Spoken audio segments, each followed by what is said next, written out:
né? R2 seno φ 0, 0, certo? E a representação horizontal é o vetor, né? Não precisa botar mais nada aqui embaixo, certo? É R2 seno φ AR, né? Certo? Bom, lembrando, agora a gente quer calcular a circulação, a gente quer saber o dl cilíndrica, a expressão geral, né?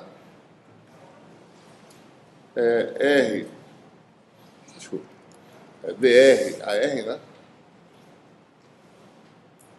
Independente de onde você esteja, nem em qualquer lugar do espaço, mais R de φ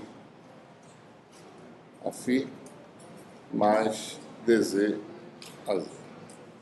Observe que f escalar dl só vai importar essa componente aqui, certo?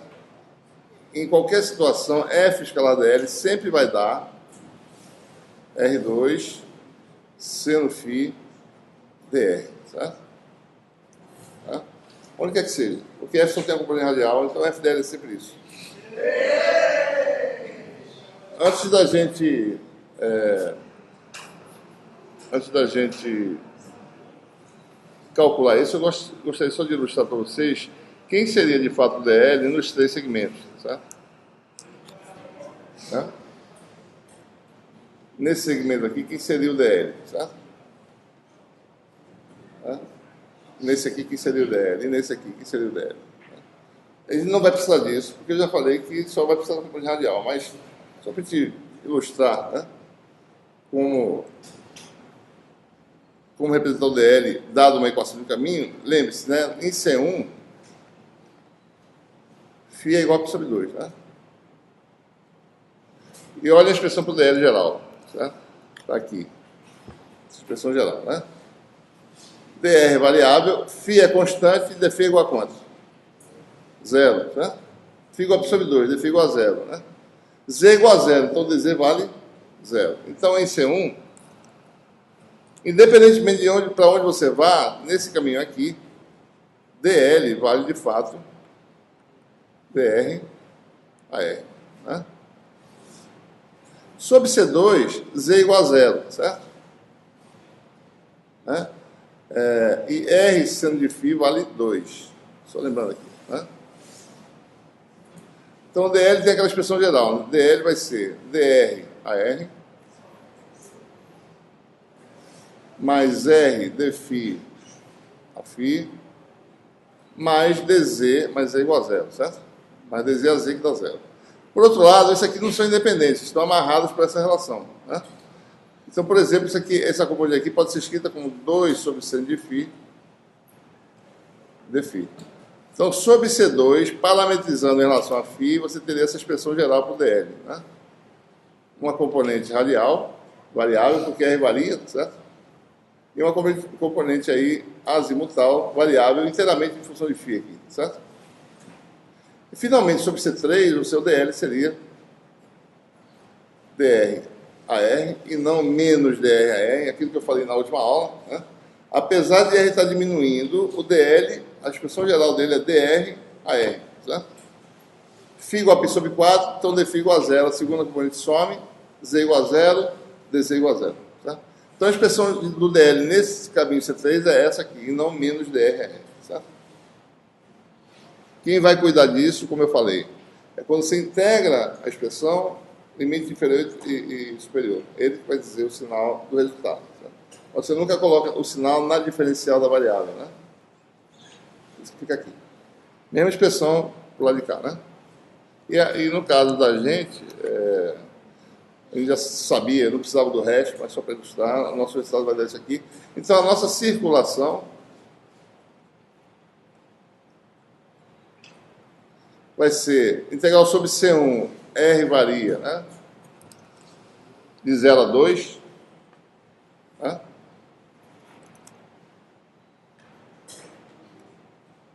Φ vale quanto? Π sobre 2. Então, seno de π sobre 2 dá 1.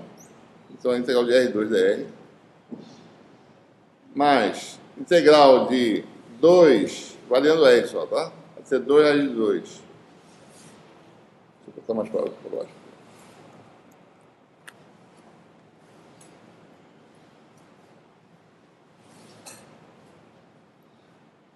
R2 sendo φ. Mas lembre-se, a equação no caminho C2, está escrito em algum lugar aqui, não? R seno de φ igual a 2, né? Em C2, R seno de φ vale 2, né? Então, seno de φ pode ser substituído por quem? 2 sobre R. Né? Então, R2 vezes 2 sobre R vai dar 2R dr, né?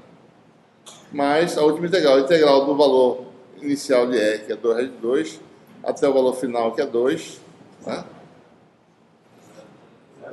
Foi? Não entendi. Ah, desculpa. O valor final é 0, né? Isso. Daí, φ vale π sobre 4, né? Lembrando desse caminho, né? Esse segmento aqui, φ igual a π sobre 4. Então, seno de π sobre 4 dá o quê? 1 sobre R de 2. Né? Certo? Então, essas integrais são simples de calcular, né? Isso aqui dá R3 sobre 3, né? Isso aqui dá R2 sobre 2, então 2R vai dar R2, indefinida, né? Isso aqui dá R3 sobre 3R de 2, e aí você calcula, usando aí os limites inferior e superior, o resultado que vai dar aí 11 sextos, se eu não estou enganado. Não, 4 terços. Vai dar 4 terços. Ok? Vou ilustrar como é que se calcula essas coisas, né?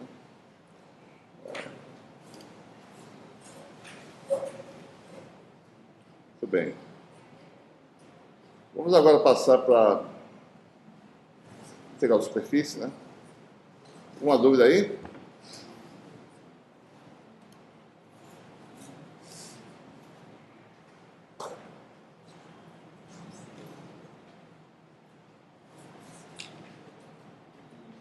Rápido fazer o que eu fazer. Muito bem.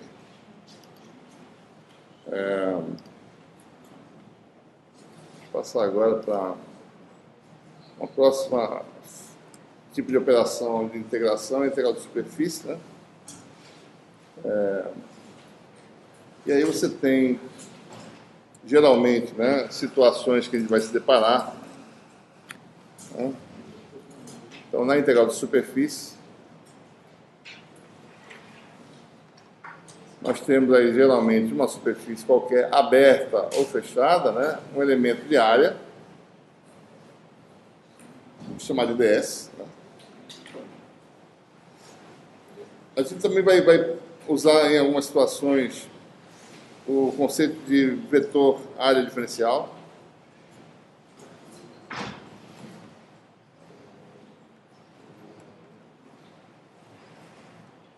Para isso a gente precisa definir uma direção normal à superfície, chamada de n, né? Vetor unitário n.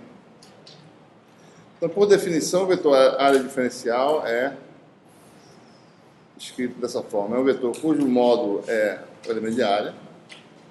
Obviamente, o elemento de área é o produto de dois diferenciais, né? De comprimento, certo?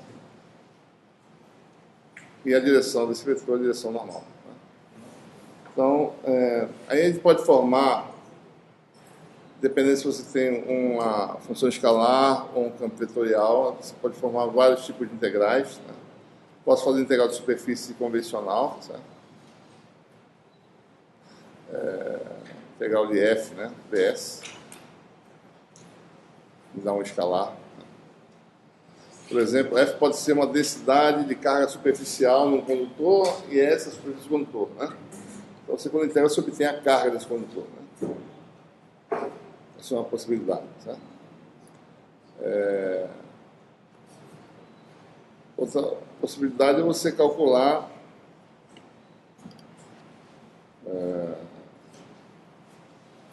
a integral de um campo vetorial, né, sobre uma superfície, dessa forma. Isso pode ocorrer, a gente precisa calcular esse tipo de coisa, certo? Isso vai me dar um vetor, né? Posso ter outras situações reais, tipo isso aqui.